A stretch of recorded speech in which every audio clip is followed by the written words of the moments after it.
Roast press box office நேயர்களுக்கு அன்பு வணக்கம். நிகழ்ச்சிக்குள்ள போறதுக்கு முன்னாடி லைக், ஷேர், சப்ஸ்கிரைப் பண்ணுங்க. வாங்க நிகழ்ச்சிக்குள்ள போலாம்.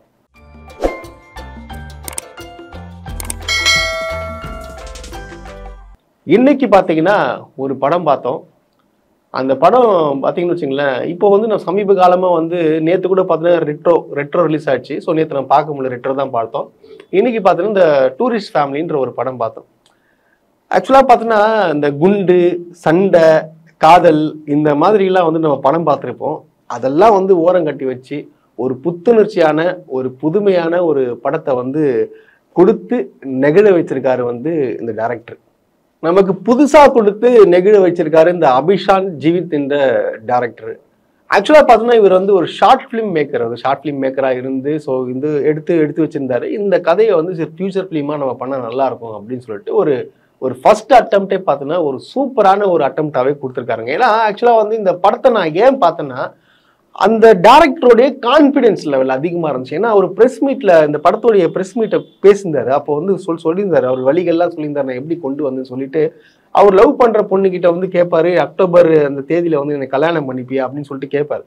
அந்த பேச்சுல ஸ்டைல் ஆஃப் டாக்கிங் இருக்கு பாத்தீங்களா, அதாவது அவனுக்குள்ள ஒரு விஷயத்த நான் பண்ணிட்டேன்டா, அது உங்களுக்கு கண்டிப்பா பிடிக்கும்டா, நீங்க பாருங்கடா அப்படின்ற ஒரு கான்ஃபிடன்ஸ் லெவல். அந்த படம் எடுத்து முடிச்ச உடனே பார்த்தோன்னா நான் சாதிச்சிட்டேன், இப்போ நீ என்னை கல்யாணம் பண்ணிக்கோ அப்படின்னு சொல்லிட்டு அவன் லவ் பண்ற பொண்ணுகிட்ட ப்ரப்போஸ் பண்ற விதத்தெல்லாம் நீங்க பாத்தீங்கன்னாலே, இந்த பையன்குள்ள ஏதோ ஒன்று இருக்கு, கண்டிப்பா இந்த படம் நல்லா இருக்கும், கண்டிப்பா போய் பார்க்கணும்னு சொல்லிட்டு தான் நான் படம் பார்த்தேன். அகிலா இளங்கோவன் ஸ்கூல் படிக்கும்போது எனக்கு ஒன்று 6வதுலேருந்து தெரியும். 10th ஸ்டாண்டர்ட்லேருந்து நம்ம க்ளோஸாக தான் இருக்கோம், ரொம்ப க்ளோஸாக இருக்கும். உன்கிட்ட ஒன்று கேட்கணுன்னு தான் தோணுது, வர அக்டோபர் மாதம் 31ஆம் தேதி என்னை கல்யாணம் பண்ணிக்கிறியா அப்படின்னு தான் கேட்க நினைக்கிறேன். I love you so much. ஆக்சுவலா இந்த படம் பேர் டூரிஸ்ட் ஃபேமிலி. நான் நினைச்சேன், ஆக்சுவலா ட்ரெய்லர்லாம் நான் ஒன்றும் பார்க்கவே இல்லை.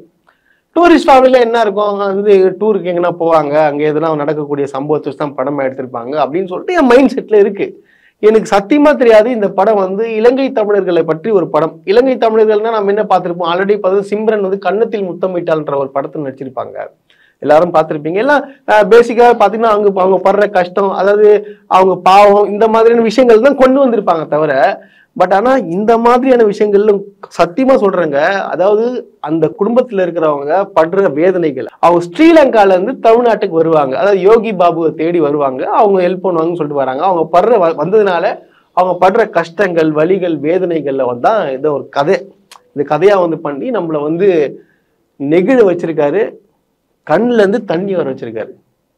நான் பிராங்கா சொல்லட்டுமாங்க, அயோத்தியான்ற ஒரு படம் எனக்கு ரொம்ப ரொம்ப பிடிக்கும். சசிகுமார் அவர்கள் நடிச்சிருப்பாங்க. அந்த படத்தை பார்த்துட்டு வெளியே வருவாங்க, அழாம வந்ததே கிடையாதுங்க. அந்த மாதிரி தான் இந்த படத்துக்கு ஒரு பயங்கரமான ஒரு இம்பாக்டை கொடுத்துட்டாங்க. இந்த படத்தை நீங்க பாத்தீங்கன்னா ஒரு கெட்டவன் கூட ஒரு நல்ல மனிதனாக மாறுறதுக்கான வாய்ப்புகள் நிறைய இருக்கு. ஒரு நல்ல மனுஷன் வெளியே வந்துருவான். ஒரு குடும்பத்துல நான் எப்படி பார்த்தேன்னா, இப்ப நீங்க இப்ப சசிகுமாரும் சிம்ரனும் நீங்க பாப்பீங்க, ஸ்டார்டிங்ல தான் அவங்க அப்படி தெரிவாங்க தவிர, படம் போக போக பார்த்தோன்னா நீங்க மறந்துடுவீங்க, அந்த கதாபாத்திரமே மாறிடுவாங்க. இது நம்மளுக்குள்ள நம்ம தான் வாழற மாதிரி இருக்கும். ஸோ அந்த மாதிரி ஒரு ஃபீலிங்கை கொண்டு வந்திருக்காங்க இந்த படத்துல. உண்மையா சொல்லிட்டு சூப்பரா பண்ணியிருக்காங்க. எனக்கு இந்த ஒரு காம்போ இருக்கும், இந்த ரமேஷ் திலக், அப்புறம் பார்த்தோன்னா MS பாஸ்கர், இவங்கெல்லாம் வந்தாலே எனக்கு இந்த படத்தை பார்க்கணும் போல இருக்கும். ஏன்னா இவங்கெல்லாம் பார்த்தோன்னா நல்ல நல்ல கதாபாத்திரங்கள் நடிக்கிறவங்க. ரமேஷ் திலக்லாம் பார்த்தோன்னா ஷார்ட் ஃபிலிம் மூலியமா தான் அவர் படத்துல வந்தாரு. அதுக்கப்புறம் நடிக்க ஆரம்பிச்சாரு, நல்ல கதாபாத்திரம் செட் பண்ண ஆரம்பிச்சாரு. யோகி பாபுக்கும் பார்த்தீங்கன்னா ஒரு நல்ல கேரக்டர். ஸோ இந்த மாதிரி காம்போலாம் சேரும் போது கண்டிப்பா படம் நல்லா இருக்கும்ன்றது எனக்கு தெரியும். ஏன்னா கேரக்டர், அதாவது இந்த டைரக்டர் அந்த கேரக்டர் செட் பண்ணியிருக்காரு பாருங்க, சூப்பரா செட் பண்ணியிருக்காரு, பக்காவா பண்ணியிருக்காரு. இதுல லாஜிக் மிஸ்டேக் இருக்கு, லாஜிக் மிஸ்டேக் எல்லாம் கண்டிப்பா இருக்கதாங்க செய்யும். அந்த படம் ஆனா உங்களுக்கு சாட்டிஸ்ஃபை பண்ண அந்த லாஜிக்லாம் உங்களுக்கு தெரியாது. ஒரு நல்ல படத்தை அப்பா அடடா ரொம்ப நாளுக்கு அப்புறம் நான் ஒரு நல்ல படத்தை பார்த்தேன்டா, எனக்கு இந்த படம் போதும்டா, திருப்தியா வெளியே வருவீங்க. தயவு செய்து குடும்பத்தோட போய் படம் பாருங்க. இந்த படம் ஆக்சுவலா பாத்தீங்கன்னு வச்சுக்கோங்க, நீங்க கொடுத்த காசு உங்களை வேஸ்ட் பண்ணாது. தயவு செய்து இந்த மாதிரி டைரக்டரை தயவு செய்து வாழ வைங்க. அதே போல பார்த்தோன்னா அந்த மியூசிக் டைரக்டர், இந்த சீன் ரொனால்டு இருக்காரு இல்லையா, அவரும் பார்த்தோன்னா சிறப்பா போட்டிருக்காரு. அது ஒரு பாட்டு, இந்த பின்னணி மியூசிக் எல்லாம் பார்த்தீங்கன்னு வச்சுக்கோங்க, இந்த படத்துக்கு இன்னும் பூஸ்டப் பண்ணி கொண்டு போகுது.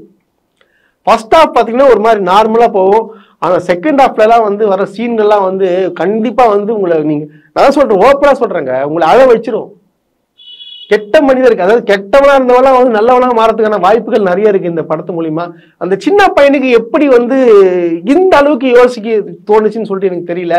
அதாவது அந்த பையன் வந்து அவனோட கனவை வந்து நிறைவேற்றிட்டாரு. தயவு செய்து ப்ரொடியூசர்கள்லாம் இவங்க கம்மி பட்ஜெட் தான் எடுத்துக்கிறாங்க, இந்த மாதிரியான ஆட்களுக்கு வந்து பெரிய பெரிய ப்ரொடியூசர்லாம் வாய்ப்பு கொடுத்து கண்டிப்பா வந்து சினிமா துறையை வந்து வளர வைக்கணுன்றது ரோஸ்ட் பிரஸ் சார்பா நான் கேட்டுக்கிறேன்.